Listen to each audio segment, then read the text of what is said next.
Welcome to सरकारी job alert Hindi. Local bank officer की vacancy निकली है, वो भी है 1000 पोस्ट पूरे इंडिया में। जैसे मैं आगे आपको बताता हूँ कि कहाँ कहाँ कितनी कितनी पोस्ट निकली हुई है। फर्स्टली हम ये देखेंगे कि ये जो वैकेंसी है, ये 31 मार्च 2026 से निकली है और इसकी जो भरने की लास्ट डेट है वो 20 अप्रैल है अपने पास। ठीक।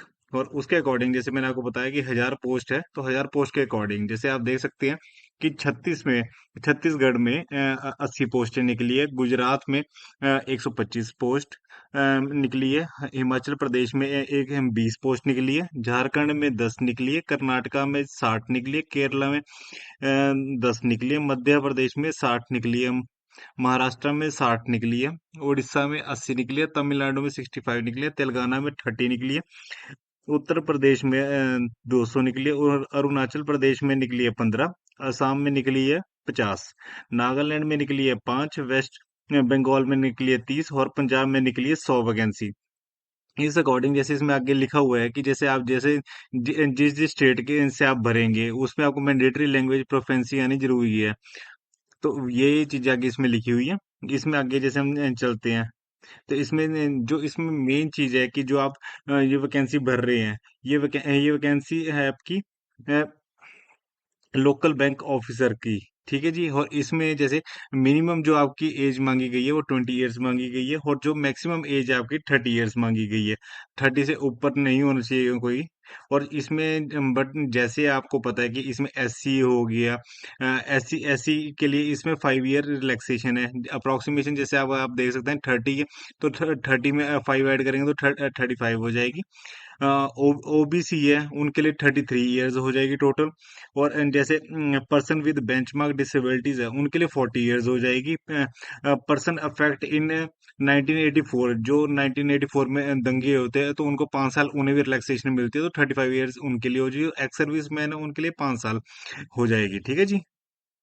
जैसे अब आगे देखते हैं, आगे इसमें जो आपकी मेन पोस्ट है, पोस्ट के लिए आपके पास क्या जरूरी है कि जिसका अकॉर्डिंग आप ये भर्ती भर सकते हैं। तो जो आपकी वैकेंसी है, इस वैकेंसी में आपके पास एक डिग्री होना जरूरी है।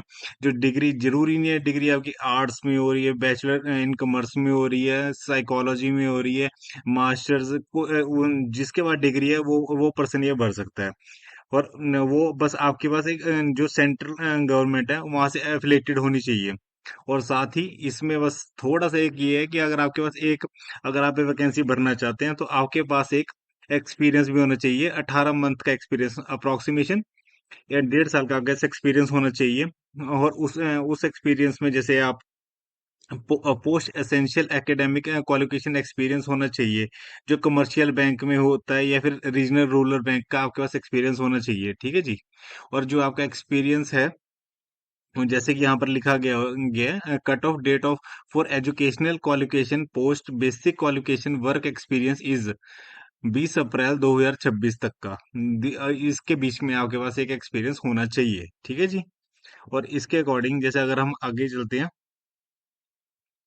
इसमें जैसे अगर इसमें जैसे अगर आप हो जाते हैं तो आपका बेसिक पे कितना रहेगा। बेसिक पे आपका 48,480 से स्टार्ट होगा, जो आपका आगे आगे बढ़ता रहेगा, जो 62,000 हो जाएगा, 67,000 हो जाएगा और 85,000 हो जाएगा। मतलब मान के चलो कि अगर आपके 48,000 अगर आपका बेसिक पे मिल रहा है, तो अगर टोटल कुल मिला मिला के आपकी 60 से 80 के बीच में आपकी सैलरी रहेगी स्टार्टिंग। ठीक है जी। और इसमें अगर ये वैकेंसी जैसे होती है तो इसमें बट यहाँ एक चीज हो रहा है कि अगर आप ये जैसे इसमें अवेल हो जाते हो, अगर आपने की भर्ती हो गई है, तो उसके बाद जैसे अगर आपने जॉब में लग गए हो, उसमें आपका बॉन्ड पीरियड होता है, वो आपका 3 साल का बॉन्ड पीरियड रहेगा। और उसमें अगर आपने कोई जॉब छोड़नी है तो उसके लिए 6 महीने पहले इनको बताना पड़ेगा। Bond amount shall be equivalent to to 3 month gross salary, जी जो कट कटा के नहीं होता, टोटल आपकी जो ग्रोस सैलरी है वो आपको देनी पड़ेगी इनको। ठीक है जी। ये आपका इक्विवेलेंट बॉन्ड है कि अगर आपको 3 मंथ की क्या अप्रोक्सीमेशन मान के चलो 2 लाख का आपका ये रहेगा। ठीक है जी। आगे से चलते हैं, आगे हम देखते हैं कि इसमें मेन मेन जैसे अगर आपका टेस्ट है, कि जो अगर आप इसमें कैसे कैसे टेस्ट रहेंगे। सबसे पहले आपका रहेगा रिटन टेस्ट, उसके बाद आपका स्क्रीनिंग टेस्ट होगा, उसका पर्सनल इंटरव्यू, फिर जैसे फाइनल मेरिट लिस्ट होगी, प्रोफेंसी इन लोकल लैंग्वेज, फिर फाइनल सिलेक्शन होगी। जैसे आपकी सिलेक्शन है तो उसके अकॉर्डिंग, जैसे अगर आपका रिटन टेस्ट होगा, रिटन टेस्ट में आपके किस किस के जैसे कौन कौन से सब्जेक्ट होंगे, नेम ऑफ द टेस्ट आपके क्या करेंगे, इंग्लिश लैंग्वेज हो गया, बैंकिंग नॉलेज हो गया, जनरल अवेयरेंस हो गया, इकोनॉमी के बारे में हो गया, कंप्यूटर एप्टीट्यूड हो गया। मेन इन जैसे कि इसमें क्या चेंज है, सारा कुछ सेम है, बट इसमें एक जैसे एक बैंकिंग नॉलेज इसमें जरूर जोड़ा गया है, जो आपका टोटल कुल मिला के आपका 120 मार्क्स का टेस्ट होगा। ठीक है। और जो आपको एक मतलब और आपका ये 2 घंटे का होगा टेस्ट। और पर क्वेश्चन को आपको 1 मिनट ही मिलेगा, जैसे कि आप देख सकते हैं, है ना। और आगे जैसे कि इसमें ये लिखा हुआ है कि जैसे कि जो आपका जैसे टेस्ट है, जैसे अगर टोटल आपके फाइनल मेरिट कैसे बनेगी, वो मैं आपको बता सकता हूँ कि अगर फाइनल मेरिट जैसे आपकी है कि जो आपके 120 क्वेश्चन रहेंगे, 120 क्वेश्चन को ये कन्वर्ट कर देंगे 170 मार्क्स में।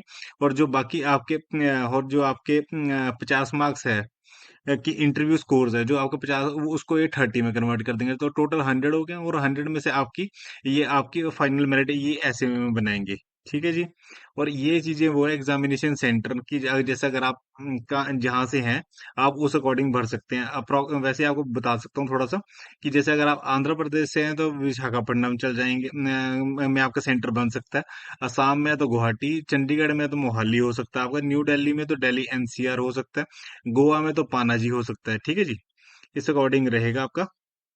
ये सारे आपके इसमें वो दिखा रखे हैं कि आप कहाँ कहाँ सेंटर आपके बन सकते हैं, तो उस अकॉर्डिंग आप तैयार रह सकते हैं कि अगर आप कहीं भी जैसे अगर आप चंडीगढ़ के हैं तो चंडीगढ़ से आप देख सकते हैं कि हाँ कि कि जो मेरा बनेगा वो आगे कहाँ पर, कि वो मेरा मोहाली बन सकता है।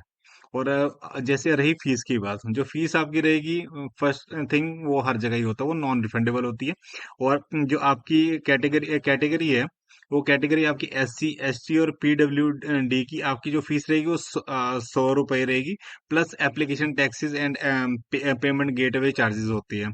और उस अकॉर्डिंग जैसे अगर आप जैसे जनरल है, EWS है, OBC है, तो आपकी फीस रहेगी 850 रहेगी। तो बस यही जानकारी है इसमें। ये अगर आपने जहाँ पर भरना चाहते हैं, तो अगर इसका लिंक मैं आपको डिस्क्रिप्शन में दे दूंगा, आप डिस्क्रिप्शन से जैसे क्लिक करके आपको सीधा आपके पास वेबसाइट आ जाएगी, उसमें आप जाके ये अवेल कर सकते हैं, आप आराम से भर सकते हैं। अगर आपको कोई भी जानकारी चाहिए होगी तो प्लीज प्लीज मेरे को कमेंट करिए, मैं आपको उसमें सोल्यूशन दूंगा। Okay, thank you.